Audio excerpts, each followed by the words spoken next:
I took the job because the farm sat far from town and paid cash at the end of each week. I needed the money after my hours got cut. The place raised hogs and kept a few fields of corn and alfalfa. It belonged to an older man who had a bad knee and needed help through harvest. I stayed in a small trailer near the machine shed. The nights came early that fall, and the dark felt heavier out there, like it pressed down on the land instead of resting on it. The first week felt normal. I fed hogs at dawn, checked water lines, and ran the auger when grain trucks arrived. The smell never left my clothes. The barn had a low roof and poor light. Dust hung in the air and settled in my throat.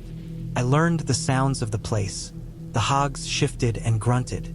The wind rattled loose tin. The grain dryer hummed long after sunset. When those sounds lined up, the farm felt alive but predictable. The second week brought rain. The fields turned slick. The creek swelled and cut a new edge into the pasture. I noticed the hogs bunched up more than usual. They stayed away from the far pens near the old farrowing room that no one used anymore. The door to that room had warped from years of moisture. I kept it shut because the floor inside had soft spots. I assumed the animals sensed the same risk and avoided it. One morning I found feed spilled along the aisle in a long trail, like a bag had torn while being carried. The bins were sealed. The lids sat tight. I swept it up and blamed a raccoon. The farm had plenty of them. I set traps near the barn wall and moved on. The next day, a hog lay dead near the fence line. It had no signs of sickness, no foam, no swelling.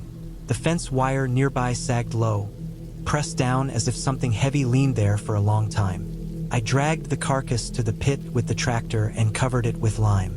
I told myself predators sometimes killed without feeding. It happened. That night, I woke to the sound of metal tapping metal. Came slow and steady, then stopped, then started again. The wind had picked up. I lay still and listened. The sound matched the rhythm of the grain leg when a loose bolt caught the casing. I fell back asleep. Over the next days, small things felt off. Gates sat open that I knew I closed. The tractor fuel level dropped faster than it should. Boot prints showed up near the bins after rain, larger than mine, heading toward the tree line. I walked that edge and found a narrow path pressed through weeds, old and used, leading to a dry culvert under the county road. On the far side, the path vanished into brush. I told myself hunters crossed fields all the time. The farrowing room door stood open one afternoon. I remembered pulling it shut. The hinge creaked when I pushed it back. Inside, the smell changed. It was sour and damp. Light from the aisle barely reached the corners. I saw stacked pallets against the back wall, newer than the rest, placed to block a broken window. A blanket lay folded on the floor, stiff with dirt. Empty cans sat along the wall, labels peeled. None of this belonged to the farm. I backed out and closed the door. My hands shook more than the chill could explain. I checked the trailer locks that night and kept a light on. I slept in short bursts. The traps I set caught nothing. The feed spill happened again. Farther down the aisle, neat piles as if scooped and poured. Another hog died, this time with cuts along the flank, shallow and straight. I could not think of an animal that did that. I moved the remaining hogs to pens closer to the house and strung a temporary light near the far end of the barn. Rain returned. The creek overflowed into the low field. The path by the culvert grew muddy, and fresh prints appeared, careful and slow, toes pointed inward. They led toward the barn, then circled it, then stopped near the farrowing room wall.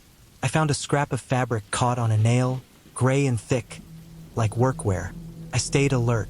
I carried a heavy wrench in my jacket. I checked corners before turning them. I kept the tractor parked nose out for a quick start. The older man stayed away because of the weather. I did not mention what I found. I wanted proof before sounding foolish. One night, the metal tapping returned, closer now from the barn. I watched from the trailer window. The new light flickered near the far pens. Shadows moved where they should not. The tapping became scraping. I waited, counting breaths, then walked out with the wrench in hand. The ground sucked at my boots. The barn door stood open a hand's width. Inside, the light buzzed. The hogs huddled and pressed against each other. The scraping came from the farrowing room. I did not rush. I stood still and listened. Breathing carried through the crack, slow and careful. The scraping stopped. The silence stretched. I did not enter. I backed away and left the barn. I drove to town and called the sheriff from a payphone. I described what I found without adding fear. They came with another truck. We returned near dawn. They found a man inside the farrowing room. He had built a nest behind the pallets and used the culvert to move in and out. He wore layers of dirty clothes and carried a small knife. He had been siphoning fuel, taking feed, and cutting hogs to bleed them for meat he smoked in a pit near the creek. He ran when the light came on and slipped on the wet floor. He did not resist after that. The explanation came together piece by piece. He had lost a job months earlier and drifted between farms. The rain hid his tracks. The old room offered cover. The hogs avoided the smell and the noise. The cuts were practice, not clean kills, and he panicked when I moved the animals. The tapping was his tool against the bolt on the door.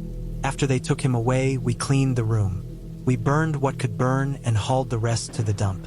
We fixed the window and braced the door. The path by the culvert disappeared under fresh gravel. The hogs settled back into normal patterns within days. The sounds returned to their old order. I stayed until harvest ended. I slept better once the lights stayed off at night. The farm went back to being what it was, a place of work and weather and animals. I left with my pay and a dull respect for how thin the line can be between routine and risk when land stretches wide and empty. I went to that farm because I needed the money. Late spring in 2016 had been wet and cold, the kind of season where bills stacked faster than work. I answered a small ad taped to a gas station window on the edge of town. It offered cash for overnight livestock checks. No phone number, no name, just an address written in blue pen, the ink smeared like it had been folded too many times. I didn't know the road name. I drove out anyway. 40 minutes of two-lane blacktop turned into dirt, then softer dirt, then ruts that pulled at my tires. Soybean fields stretched out flat on both sides, dark soil shining with leftover rain. There were no houses for long stretches, no lights, just fence lines and windbreak trees bent from years of weather.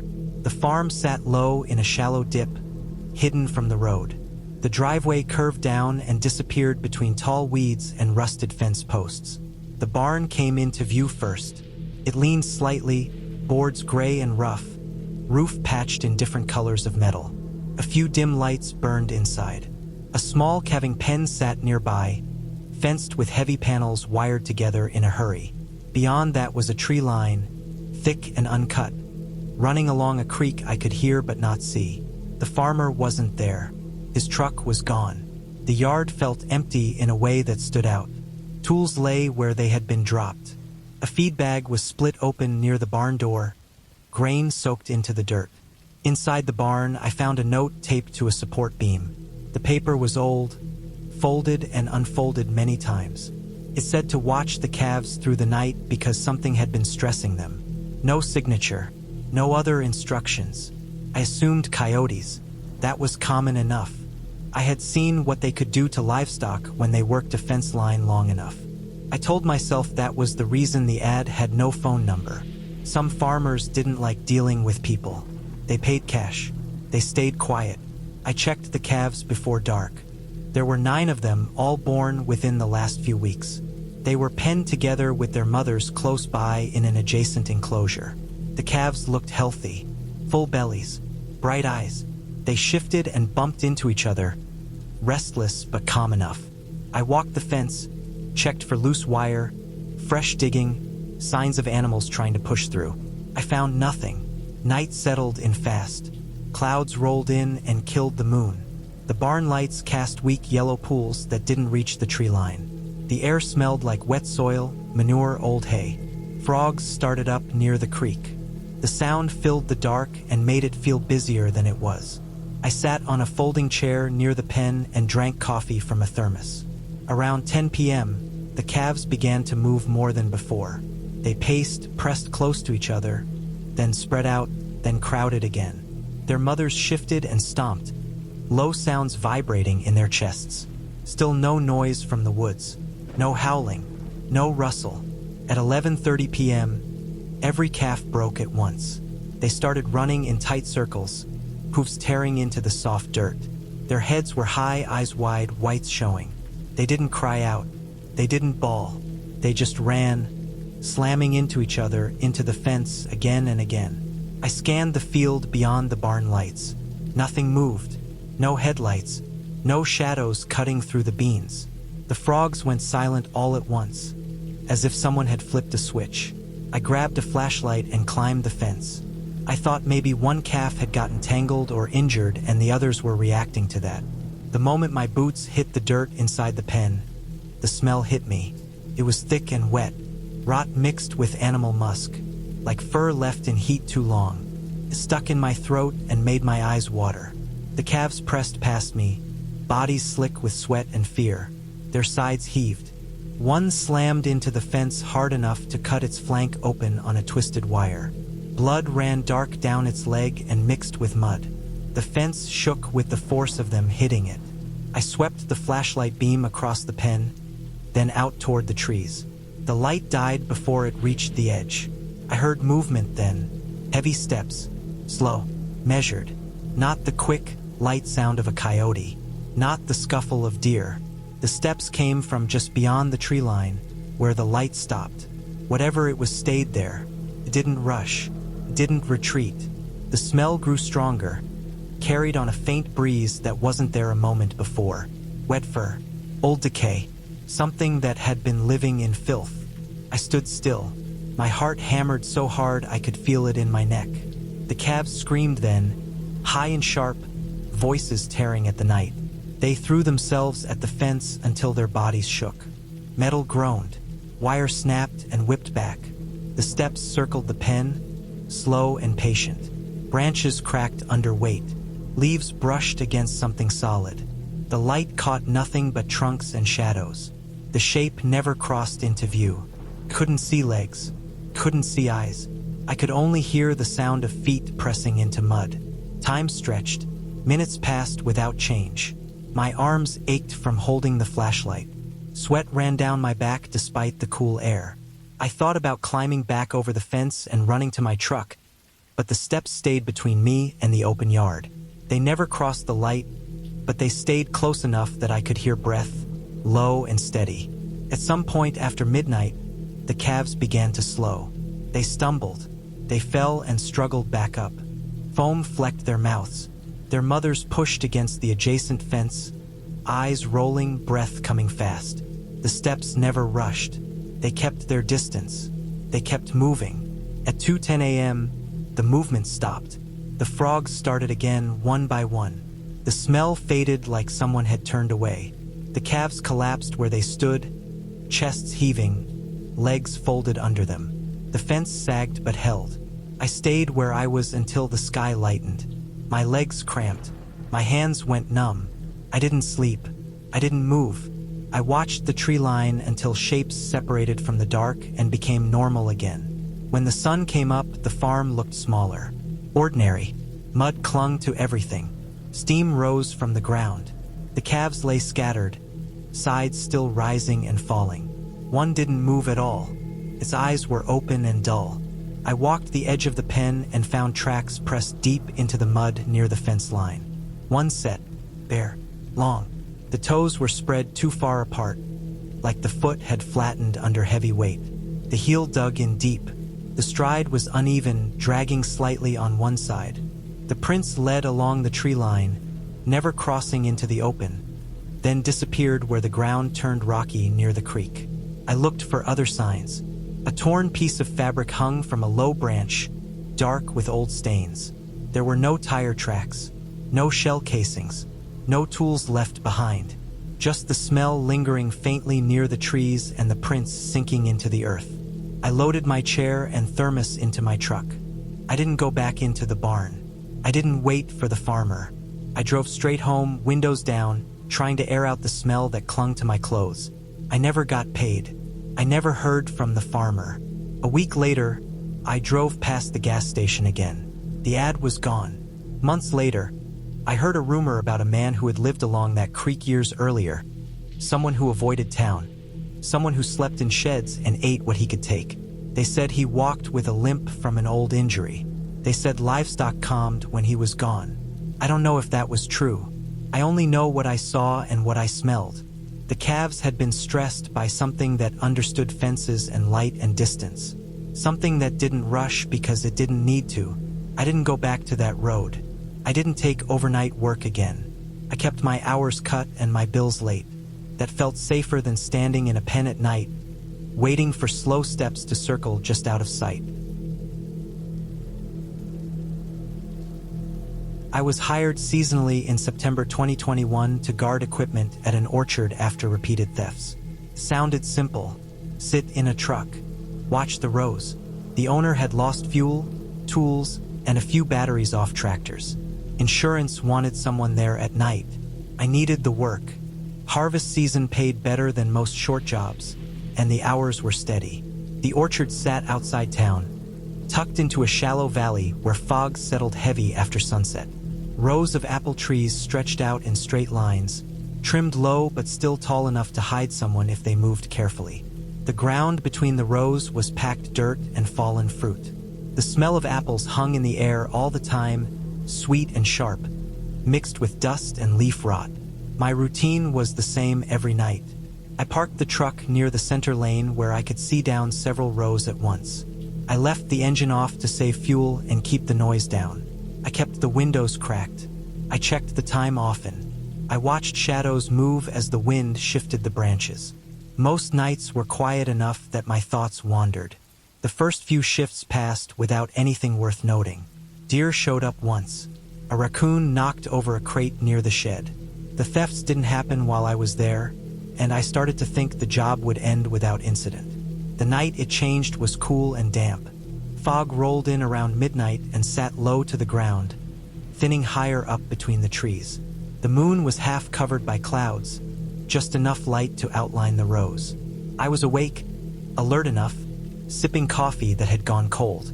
Around 3 a.m., I noticed movement between the trees on my left. It wasn't fast. It wasn't sudden. It had a slow sway to it, side to side, like someone trying to move while staying in line with the branches. At first I thought it was a trick of the fog.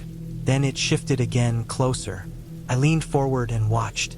The shape stayed low in contrast, blending with trunks and leaves.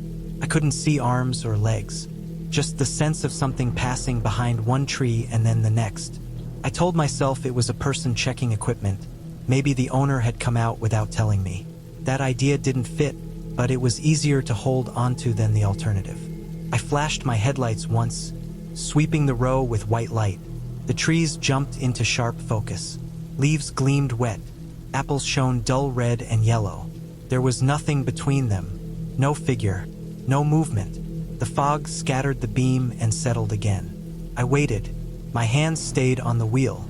The truck felt small all of a sudden, parked among so many narrow lines that all looked the same in the dark. A few minutes passed. Then I heard an apple fall. The sound was clear and solid. A single thud against dirt. Apples fell all the time, especially late in the season, but this one caught my attention because it came from the row directly in front of me. Another apple dropped. This one landed closer. The timing was wrong, not random. There was a pause between them, measured, like someone deciding when to let go. I leaned out the window and listened. The night had gone still. No wind, no insects. The fog muffled everything beyond a short distance. I could smell wet leaves stronger now, and underneath that, a metallic edge that reminded me of old tools left in the rain. Iron. Blood has that smell too, but I didn't think of that right away.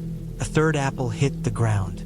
Closer again. The sound carried through the truck frame. I could picture the distance without seeing it. Each one landed in a straight line toward me. I started the engine. The dashboard lights glowed. The hum filled the cab. I told myself that was enough, that anyone out there would leave once they knew I was awake and watching. The engine noise didn't stop it. Another apple dropped. Then another. Each one came from higher up in the trees than the last, judging by the sound of leaves shifting before impact. The smell thickened, damp and sour. I hit the headlights again, longer this time, sweeping back and forth across multiple rows. The beams cut through fog and lit up branches above head height. For a split second, I saw the branches part near the top of one tree, well above where anyone should have been reaching from the ground. Leaves bent downward, then sprang back. The last apple hit the hood hard enough to dent it. The impact rang through the metal and made me flinch. The apple split, juice spraying across the windshield. I didn't see it leave a hand. I didn't see it thrown. I only saw the branches above shift, like something tall had stepped back out of the light. I put the truck in reverse and backed up a few yards without taking my eyes off the rows. My heart hammered. My mouth tasted like copper. The fog closed in again as soon as the lights moved away. Nothing followed. No footsteps. No running. Just the smell lingering. Wet leaves and iron hanging around the cab. I stayed there until the sky lightened. I didn't leave my seat. I didn't get out to check the hood. I kept the engine running and the lights on until dawn thinned the fog and turned the rows into lines again. When daylight came, the orchard looked normal. Apples lay scattered under the trees, some bruised, some split from falling too far. The dent in the hood was real. The apple that caused it had left pulp and skin pressed into the metal. The owner walked the rows with me later that morning. We followed the path where the apples had fallen. The spacing made sense in daylight. They were placed, not dropped by chance. Each came from a different tree, each closer to where the truck had been parked.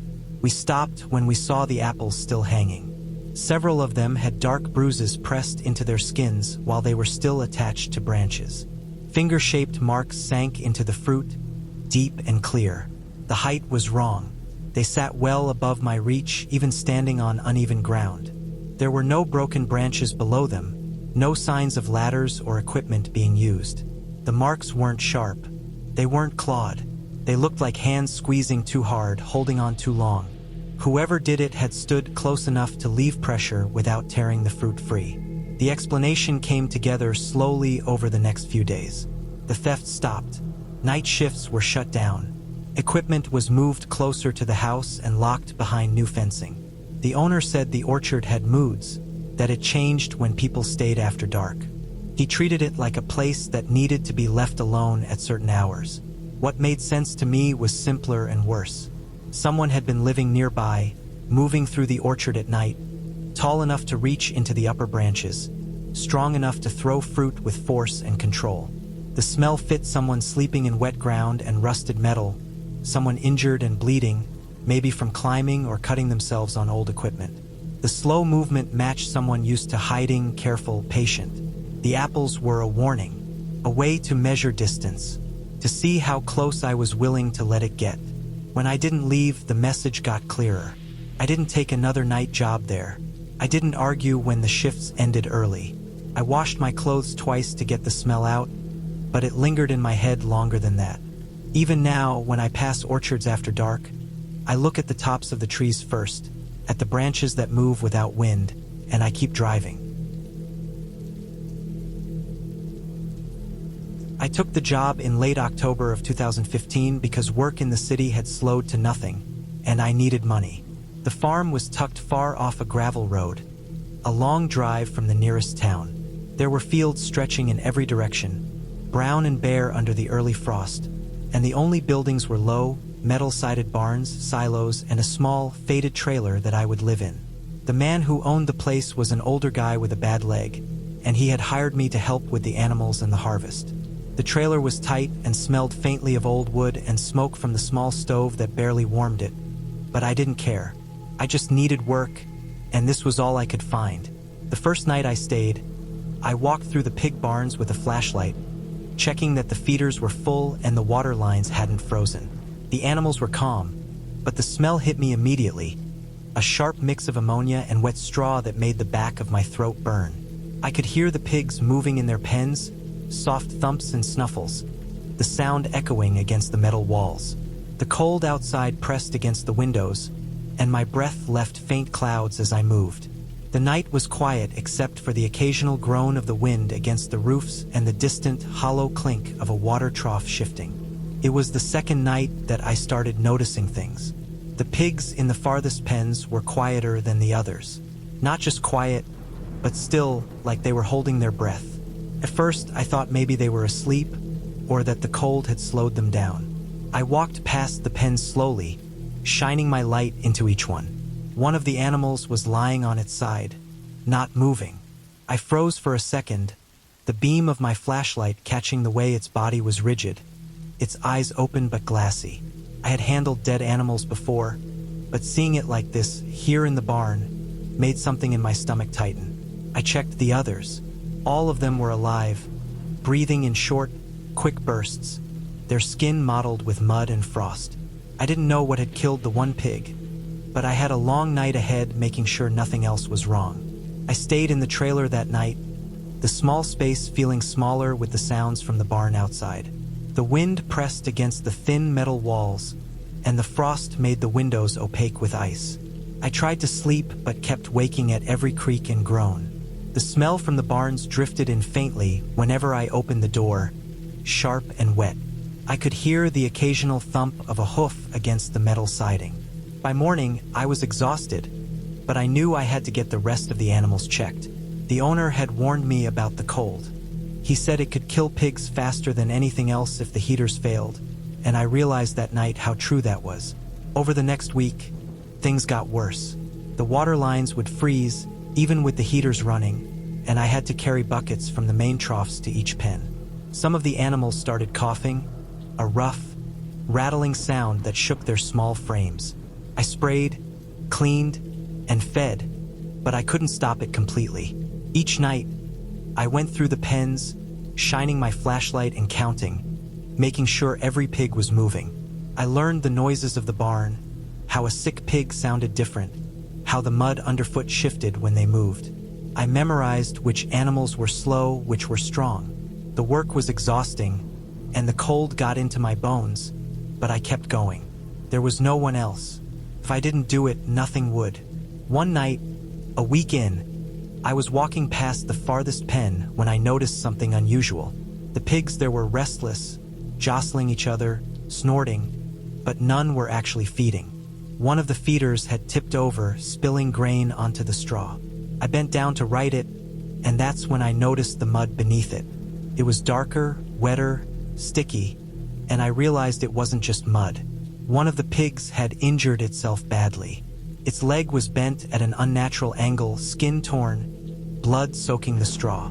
It had been trapped under the feeder for who knows how long. I felt my stomach turn. I knew I had to move it, and I knew the others were watching.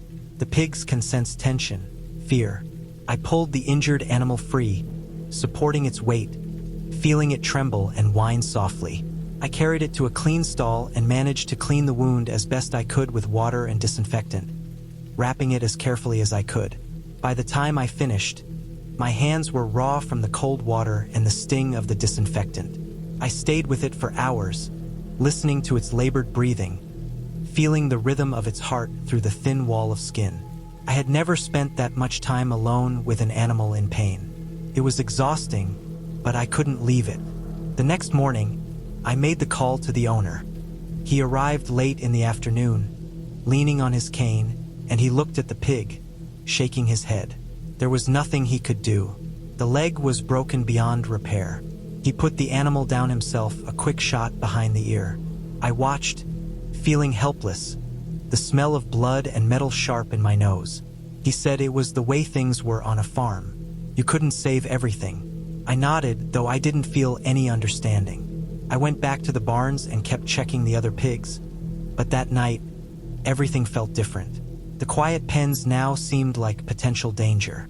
The smell of ammonia and straw was thicker, heavier. I started sleeping less, and when I did, I had dreams of being trapped under the weight of the barns themselves, unable to move while the pigs circled me, sniffing, pressing their weight against my chest. By November, the cold was biting. The mud had turned to thick, frozen sheets that cracked underfoot. The wind had a howl that could pass through the smallest gaps in the metal siding, making the barns groan like something alive. I had learned to dress in layers, to keep a hot flask of coffee with me during night checks. I carried a small crowbar in my coat in case any of the gates stuck or any of the animals panicked. I started keeping a mental log of each animal, writing notes on a pad, marking anything unusual. It was methodical, exhausting, but necessary. The pigs depended on me now, and I couldn't afford a mistake. One night, during a late check, I heard it first. A soft, rhythmic thumping from the far corner of the barn. I paused, straining my ears. The sound grew irregular but deliberate, like someone moving around. My flashlight beam cut through the darkness, and I saw nothing at first, just shadows and the shapes of the pigs. Then I realized the sound was coming from the empty pens. I approached slowly, every step careful on the frozen mud. There was nothing there, no animal, no person. The thumping stopped as suddenly as it had started. I stayed for a long moment, listening to the silence that followed. My pulse slowed, but the feeling didn't leave me. That night, I couldn't sleep at all. I sat by the window, watching the barn sway in the wind, thinking about how alone I really was. By December, the farm was almost silent except for the animals and the wind. Snow had begun to fall lightly, covering the ground in a thin, white layer that made the barns look smaller and more distant. The animals were calmer, the feeders full, water lines mostly functioning. I had adjusted to the rhythm of the farm, to the long nights and the cold mornings. I understood the sounds of the barns, the way the pigs moved, the subtle shifts in air that warned of trouble.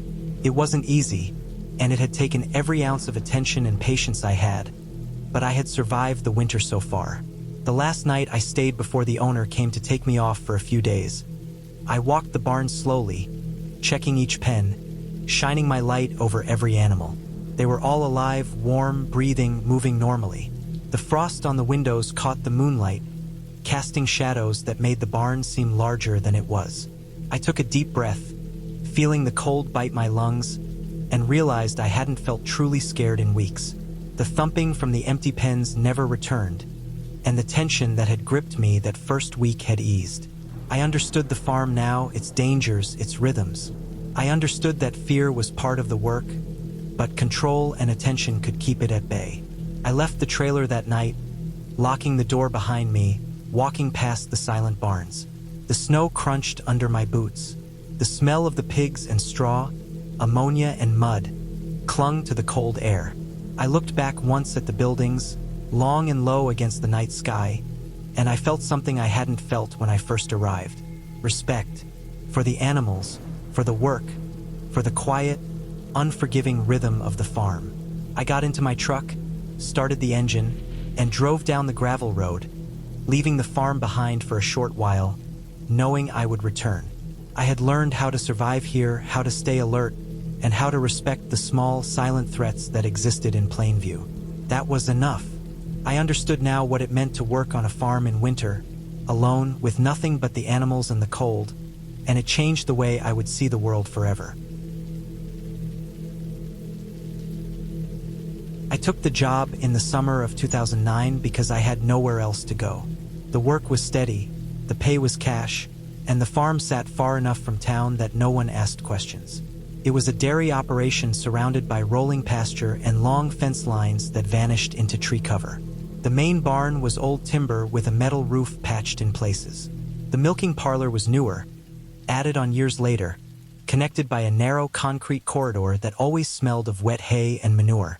I slept in a small room above the utility space, where pipes knocked at night and flies never fully disappeared. My days started before sunrise. I fed calves, checked waterers, scraped manure lanes, and helped with milking. The cows moved slow and heavy, their bodies warm even in the early morning chill. I learned their habits fast, which ones kicked, which ones leaned too hard against the rails, which ones refused to enter the parlor without a shove from behind. The work was physical and constant, but it kept my mind busy. The silage pit sat behind the main barn, dug into the ground and lined with concrete. It held chopped corn packed tight and covered with thick plastic weighed down by old tires. The pit was tall, with near-vertical walls where the silage face was cut clean by the loader. I had been warned about it when I started. Silage gases could kill. Cave-ins happened fast. You never stood too close to the face. You never climbed it. You never turned your back on it. For the first month, nothing went wrong. The weather stayed hot and dry.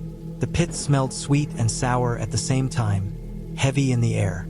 Each morning, I watched the loader peel back another layer, the silage falling in chunks that broke apart when they hit the ground. The face stayed smooth and firm. I kept my distance and did my job. One afternoon after a storm, I noticed water pooled near the base of the pit.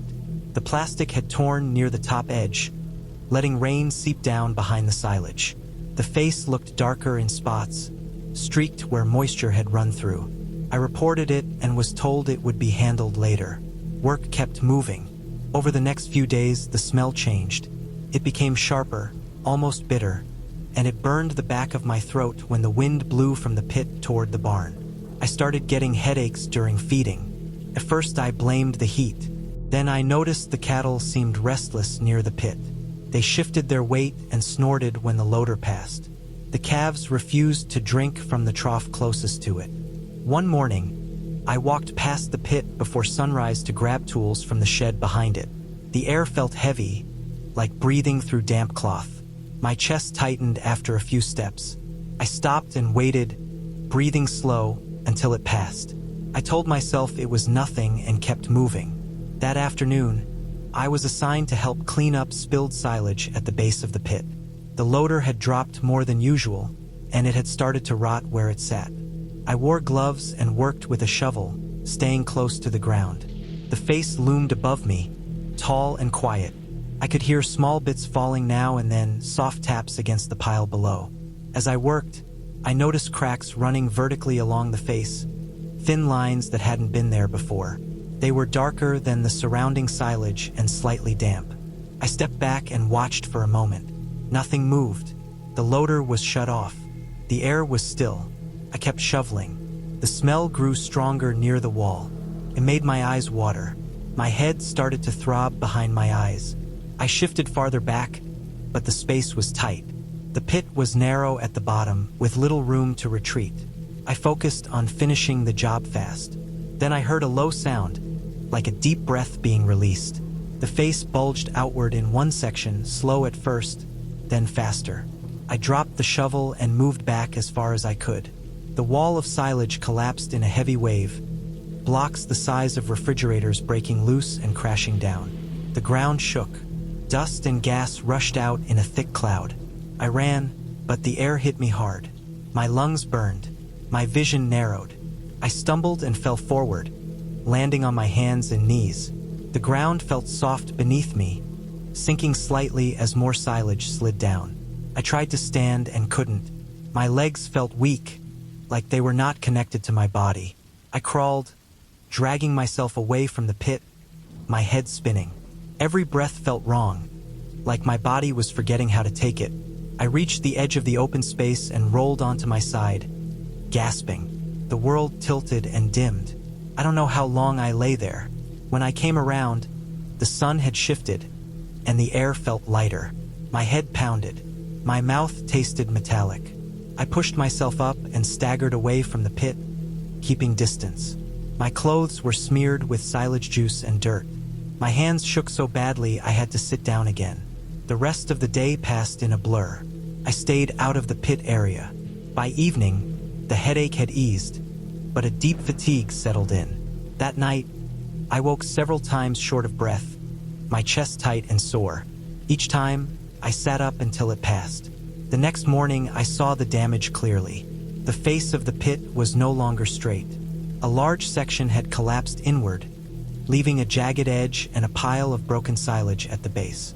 The smell was worse than before. The plastic above hung loose, torn wider by the movement. Later that week, an outside crew came to assess it. They wore masks and stayed back from the face.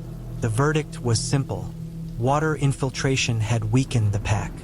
Gases had built up behind the silage. The collapse was inevitable. The gas release explained what happened to me. I had been lucky to get out when I did. The pit was reworked, the damaged silage removed and spread far from the barn. The plastic was replaced and sealed. Fans were run non-stop to clear the air. The headache stopped. The cattle settled.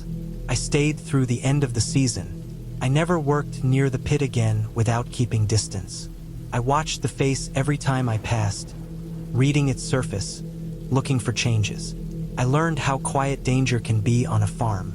No warning sound, no sudden movement until it was too late. When I left that job, I carried no scars anyone could see. What stayed with me was the memory of the air leaving my lungs without my control, the weight of material that moved like water, and the understanding that routine can make you careless. The pit still stands there, doing its job, waiting for moisture and time to work together again. I know now how quickly a normal day can turn, and how close I came to never walking away from that place.